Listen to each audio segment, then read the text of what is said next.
so great. Let's get straight into it. Because, you know, I am so glad to be with you tonight. I wouldn't want to be alone right now, you know? If this morning you finally woke up from a coma, well, you might want to go back. What's it, 4 years? 4 years? We got 4 very interesting years in front of us. This is the newspaper today. Look at that. Look at that. It looks... he can't hear you. It's a newspaper. It doesn't matter. Like, it looks like a joke from April Fools, you know? And even then, people are like, that's not a funny joke, man. This entire result is sort of like Trump's hair. I know it's real, but my mind can't accept it. The possible first female president lost to a crotch-grabbing beauty pageant owner. How are you already accepting this?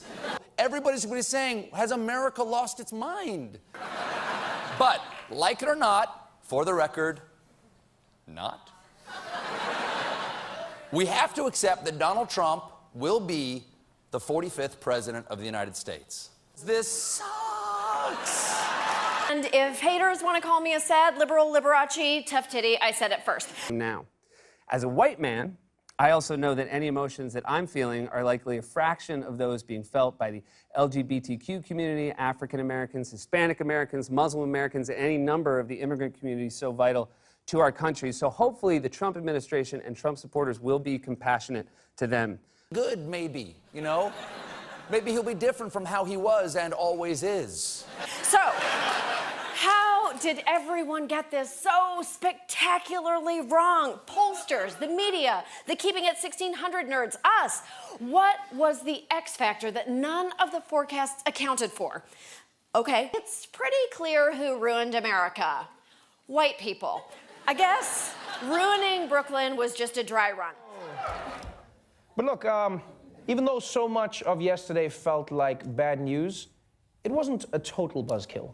Marijuana was a big winner last night. Massachusetts approved measures to legalize recreational pot. 4 states did pass laws that let adults smoke marijuana for fun. Tammy Duckworth, an Asian American war hero, was elected to the Senate in Illinois. In Minnesota, former refugee Ilhan Omar became the first Somali American lawmaker in history. And they'll make the world a better place than Donald Trump can. So how did our politics get so poisonous? We are more divided than ever as a nation. Because last night, as the election returns were coming in, the Canadian immigration website crashed. Don't know why. Everybody out there, every American who's thinking of like, oh, I'm gonna go to Canada, you don't get to flee to another country when things get rough here. Being an American citizen is like family. You're in it whether you like it or not. So whether your side won or lost, we as a nation agree that we should never, ever have another election like this one. Now, that's when I knew it was real. That is the moment when I was like, oh, this is real. Washington, Lincoln, Roosevelt, Kennedy, Reagan, Obama, and now Donald Trump. They won the presidency, both houses of Congress, and soon a new seat on the Supreme Court. What? What? For me? For me? What? Oh, look, I can gobble up all your rights. Oh. Now, one of the most shocking things about Trump's election is that it is shocking. You know, we've been talking about Donald Trump on the show for 18 months, and one of the things I've tried to make clear over those 18 months is how I've been wrong about him at every turn. But the good news is, based on this pattern of me being wrong on every one of my Donald Trump predictions, he's probably gonna be a great president. So, Mr. Trump, Don Drew, back in February, I stood here and I called you a 2-bit bullshit artist conning America to help himself. Please, prove me wrong. Try and look on the bright side.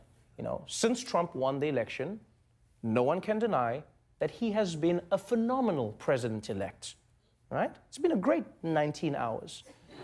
In fact, I say we use this opportunity to start over with Trump. We should try.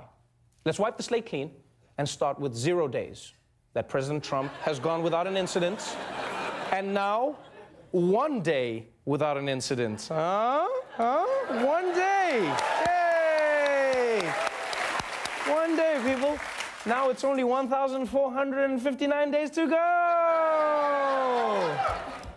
But look, America is still a great country, and it is still worth fighting for. And it has the beautiful U.S. Constitution, which we should probably start teaching in schools. Now, please, get out there, kiss a Democrat, go hug a Republican together. And I know this truth. I know this truth. Trump may be president, but I'm still a sexy kitty.